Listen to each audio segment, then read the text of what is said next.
For all your t-shirt needs, check out TeePublic's Killer Selection. Follow the link in the description.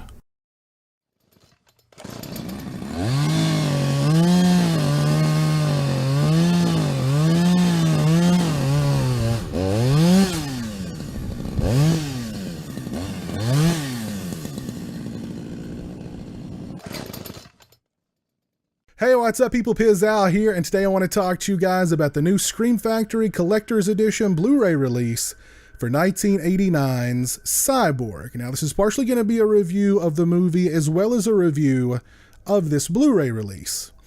And what can I say about CYBORG? This has been one of my favorite movies going all the way back to when I was a little kid. This was a movie that was constantly on cable television, and it had all the elements that I could possibly want in a film at that age, or at any age, to be honest. It's post-apocalyptic, it's action-packed, you've got some great hand-to-hand fight combat sequences in the film, the costumes, the sets, you've got a great villain in Fender, you've got a great hero in Jean-Claude Van Damme. It's not a horror movie, but it's certainly horrific at times. It just had everything that I could possibly want in a movie. And CYBORG is still I love this film. I will always love this movie.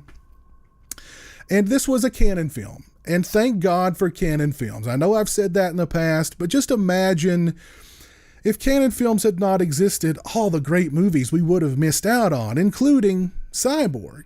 And it's funny that CYBORG actually came into existence thanks to the demise of another Cannon film, and that film being the sequel to Masters of the Universe. So back in the day, Cannon films were gearing up to do a sequel to Masters of the Universe. They had sets, they had costumes, but they decided to pull the plug on Masters of the Universe 2. However, they still had these sets, they still had this wardrobe, so instead of just throwing all that stuff out, they decided to make a movie using those sets and that wardrobe, and CYBORG was born. I don't want to bore you guys with a typical plot synopsis to CYBORG. I'm sure you've all seen the movie or at least heard of the film, but the world has been reduced to a barren wasteland thanks to some mysterious plague. It's up to Jean-Claude Van Damme's character to transport a cyborg who holds the cure for the plague across the wasteland to Atlanta. However, Fender and his evil group of flesh pirates stand in their way. And of all the things I love about this movie, I love the post-apocalyptic look and feel of the movie. I love the sets. I love the wardrobe.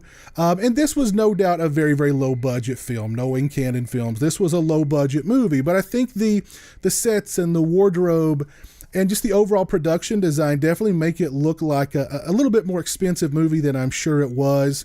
I think it's a really well-made movie, too. It's a very stylish-looking movie. Albert Penn is the director of the film. He actually wrote the movie as well, although he wrote it under the pseudonym of Kitty Chalmers, which was the name of his cat. So Albert Penn's cat wrote CYBORG, but I've always thought this was a great looking movie, a very stylish looking movie. The action sequences are absolutely fantastic. The hand-to-hand combat sequences in the film are great. I love the action sequences. I love the fight sequences in CYBORG. I think CYBORG has one of the most underrated villains in film history in Fender.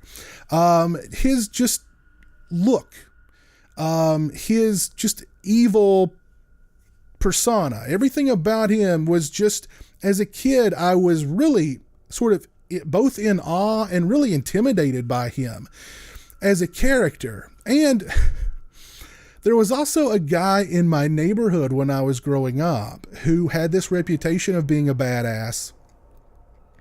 He had a very dark complexion, like Fender, and blue eyes, kind of like Fender's as well. So whenever I would see this guy in the neighborhood, I would think Fender. Or whenever I would see CYBORG and I saw Fender, I would think of this guy. It's really odd. Again, dark complexion, blue eyes, just like Fender, and he had the reputation of being someone you did not want to cross. But I've always thought Fender was a great, great villain. And of course, you've got Jean-Claude Van Damme. And I'm a Van Damme fan. There's no denying the guy has charisma. He has just natural charisma. He is a charismatic cat. And I've mentioned this in the past with Van Damme. There's just something about his performances. I'm not sure what it is, but there's just sort of this innocence about him, even when he's a badass. You know what I mean? Doing those roundhouse kicks and just annihilating people. There's just this sort of innocence about him. But I love this movie. I love everything about this movie. I love Cyborg. This is one of my favorite movies from the 80s, one of my favorite canon movies, one of my favorite Jean-Claude Van Damme movies, for a reason. It's just fun from beginning to end. If you're a fan of Cyborg, you want to definitely look into picking up this Blu-ray from Scream Factory.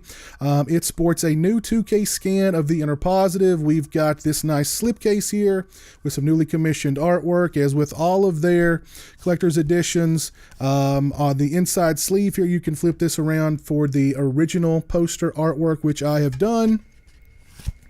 As far as extras are concerned, let me get out my yellow legal notepad, because as you guys know, I always take notes. First up, we have A Ravaged Future, the making of Cyborg. It's 29 minutes and 40 seconds in length. It includes interviews with writer-director Albert Penn, editor Roseanne Zingel, director of photography Philip Allen Waters, and stars Deborah Richter, Terry Batson, and Vincent Klein. Penn discusses meeting with Menachem Golan and becoming part of the quote-unquote canon family, and what it was like working for Golan Globus back in the days. Penn discusses how Cyborg came about after the death of Masters of the Universe 2 and Spider-Man, and how they used the sets for those films in Cyborg. Penn discusses how he ghost wrote the script under his pet cat's name, Kitty Chalmers. The cast members discuss getting cast in the film, how physical their roles were, the fight scenes, and what it was like working with Van Damme. They discuss the many different cuts of the film. Penn wanting the film to be in black and white initially. Audiences not happy with the initial test screenings of the film.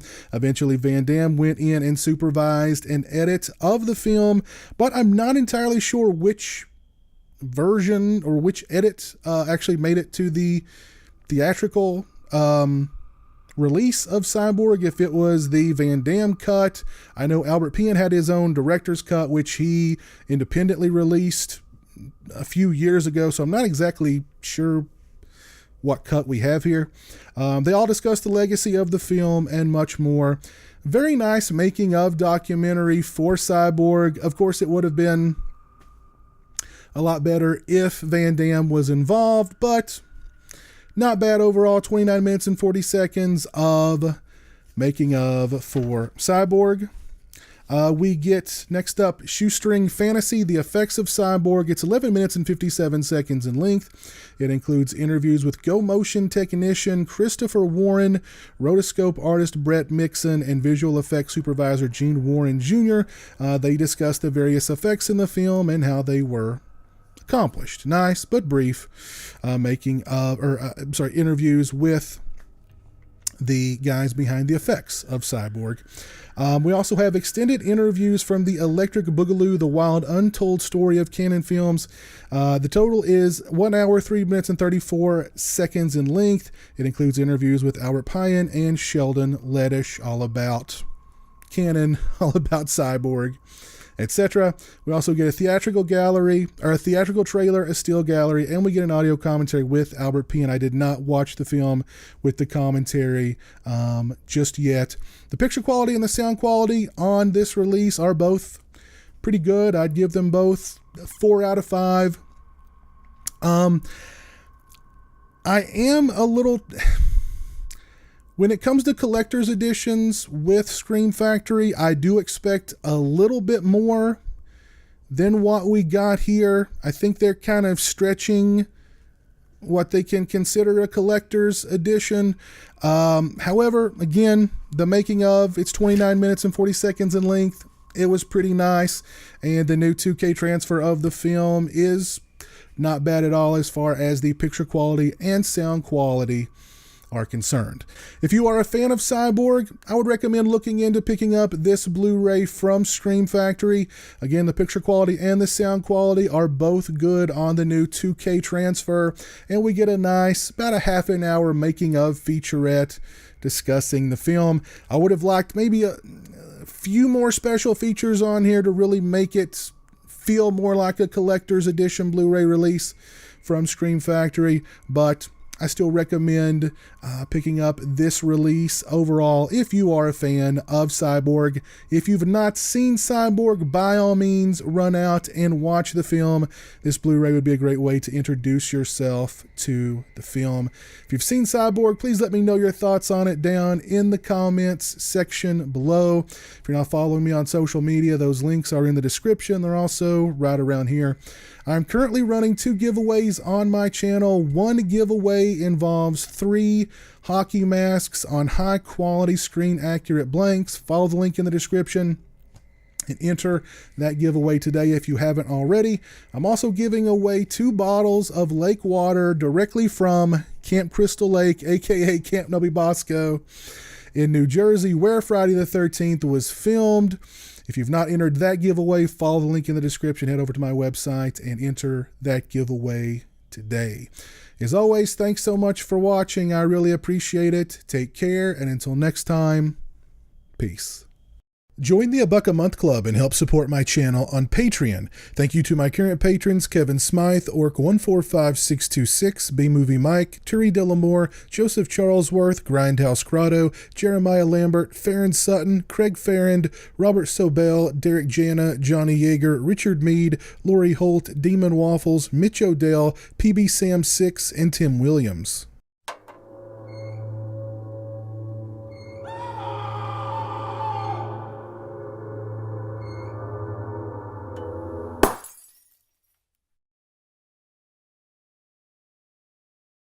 Say hello to the internet, Jeremy. Hello to the internet.